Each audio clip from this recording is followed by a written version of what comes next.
ایک ہوتا ہے نفس کا بندہ، ایک ہوتا ہے خدا کا بندہ، ایک ہوتا ہے شیطان کا بندہ۔ یہ نفس یہ جو کچھ کہا اس کے پیچھے چل پڑا۔ وَلَا تَتَّبِعِ الْهَوَىٰ، قرآن نے کہا خواہشات کے پیچھے نہ چلو، جو نفس کی خواہشیں ہیں اس کے پیچھے نہ چلو۔ مولا پھر کس کے پیچھے چلے؟ فرمایا میں اپنا ایک سیمپل بھیج رہا ہوں، اپنا محبوب بھیج رہا ہوں، اپنا مذہب بھیج رہا ہوں، اور وہ تمہارے سامنے ہوگا، اس کے پیچھے چلنا ہے۔ ان کنتم تحبون اللہ فاتبعونی، اتباع اس کی کرو گے، چلو گے پیچھے میرے مصطفیٰ کے، محبوب میرے بن جاؤ گے۔ اتباع اپنے رسول کی کرنی ہے، چلنا رسول کے پیچھے ہے۔ چلنے سے مراد یہ ہے ان کی برابری نہیں کرنی، جیسا کہ آج کل ملا کہتے ہیں کہ بس بھائی کا فرق ہے، یہ برابری ہوگی، مساوات ہو گئی۔ ان کے ساتھ برابری کا دعویٰ نہیں کرنا، ہمسری کا دعویٰ نہیں کرنا، اللہ کا محبوب سمجھ کر پیچھے پیچھے چلنا ہے۔ اتباع رسول کرو گے تو اللہ کے محبوب بن جاؤ گے۔ پھر محبوبیت خدا کا فائدہ کیا ہوگا؟ کہ فرمایا اللہ تمہارے گناہ معاف کر دے گا۔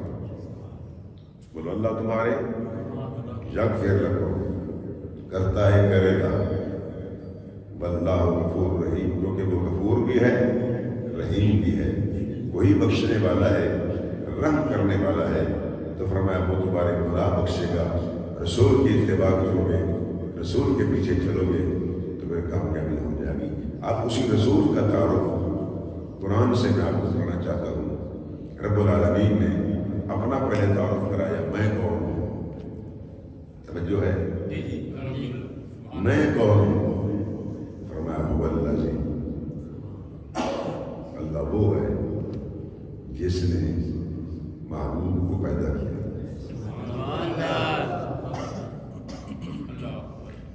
حالانکہ وہ ساری کائنات کا خالق ہے، ساری کائنات کو پیدا کرنے والا ہے، زمین و آسمان کو، جو کچھ اس میں ہے اس نے پیدا کیا ہے۔ اب اس تخلیق کی طرف میں نہیں جانا چاہتا کہ کون سی چیز پہلے بنی، کیا ہوا، لیکن یہ یاد کرنا کہ تعارف جب خدا کا ہو رہا ہے تو فرمایا اللہ وہ ہے جس نے رسول کو بھیجا ہے۔ ایک کاریگر ہے بہت بڑا، اس کے پاس کوئی بندہ گیا، اس نے کہا جی میں نے آپ سے کام کروانا ہے، آپ کاریگر ہو گئے، تو یہ آپ کی مصنوع ہے اچھی۔ اس نے کہا جی مسجد غوثیہ میں جاؤ، میں اس کو بنا کے آیا ہوا، اس کو اندر سے بھی دیکھو، باہر سے بھی دیکھو، نقش و نگار دیکھو، میرا کام آپ کو بتائے گا کہ میں کتنا کاریگر ہوں۔ رب العالمین صانع ہے، کاریگر ہے، ساری کائنات مصنوع ہے۔ اب رب کہہ سکتا تھا کہ میری اگر صانع کاریگری دیکھنی ہے تو فلاں مال کو دیکھ لو، میں نہیں، میری کاریگری دیکھنی ہے تو میرے مصطفیٰ کو دیکھو۔ ارسل رسول، ایک نقطہ یہ ہے کہ رسول کو بھیجا ہے، رسول بھیجا جاتا ہے۔ اس محبوب کی جو تخلیق ہے وہ کائنات سے پہلے ہے۔ یہ نہیں فرمایا کہ میں نے محبوب کو اس کی تخلیق کی ہے، فرمایا بھیجا ہے محبوب کو۔ آپ قرآن پڑھیں جہاں بھی دیکھیں، نہیں فرمایا بارسا فی الامیین، ان پڑھوں میں نے رسول کو بھیجا ہے۔ اور کچھ ایسے بیوقوف لوگ ہیں وہ کہتے ہیں نبی بھی امی ہے۔ میں نے کہا بیوقوفو، اردو کی کتاب پڑھتے ہیں، نبی امی کا مطلب یہ ہے کہ نبی مخلوق میں سے کسی کے پاس نہیں پڑھا، وہ خدا سے پڑھ کے آیا ہے۔ پھر کہو سبحان اللہ۔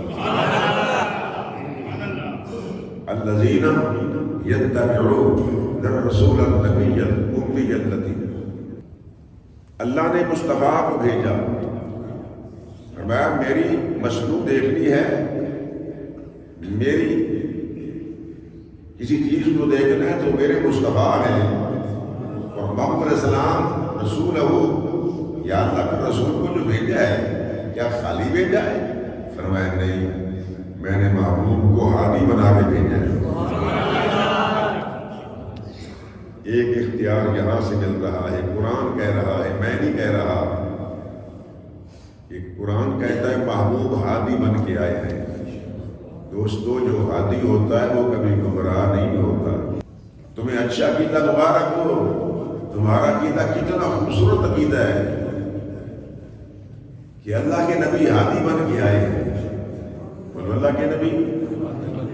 اب سوال پیدا ہوتا ہے، آپ کہو کہ چشتی اگر اللہ کا نبی ہادی ہے تو ابو جہل کو ہدایت کیوں نہ دی، ابو لہب کو کیوں نہ دی، عتبہ عتیبہ کو کیوں نہ دی؟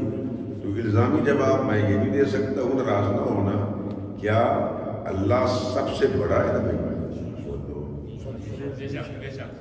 اللہ سب سے ہدایت کا خالق کون ہے؟ ہدایت دینے والا کون ہے؟ تو اللہ نے کیوں نہ ہدایت دی؟ بات سمجھ آئی؟ یہ الزامی جواب ہے، ایک الزامی جواب ہے۔ جو دوست یہ کہتے ہیں نہیں دیکھو جی تمہارے نبی نے کچھ نہ کیا، میں نے کہا بھائی اللہ کے پاس تو سب کچھ ہے، تو پھر اللہ نے پوری کائنات کو مسلمان کیوں نہ بنایا؟ وہ تو بنا سکتا ہے۔ اس لیے رب العالمین نے انبیاء کو بھیجا ہے، دو راستے دکھائے ہیں، ایک طرف گمراہی ہے، ایک طرف ہدایت ہے۔ اب تیری مرضی ہے کہ تو ادھر چلتا ہے کہ ادھر چلتا ہے۔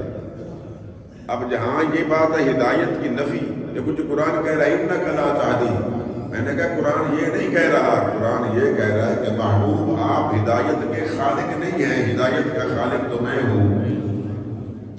خلق ہدایت کی نفی ہے،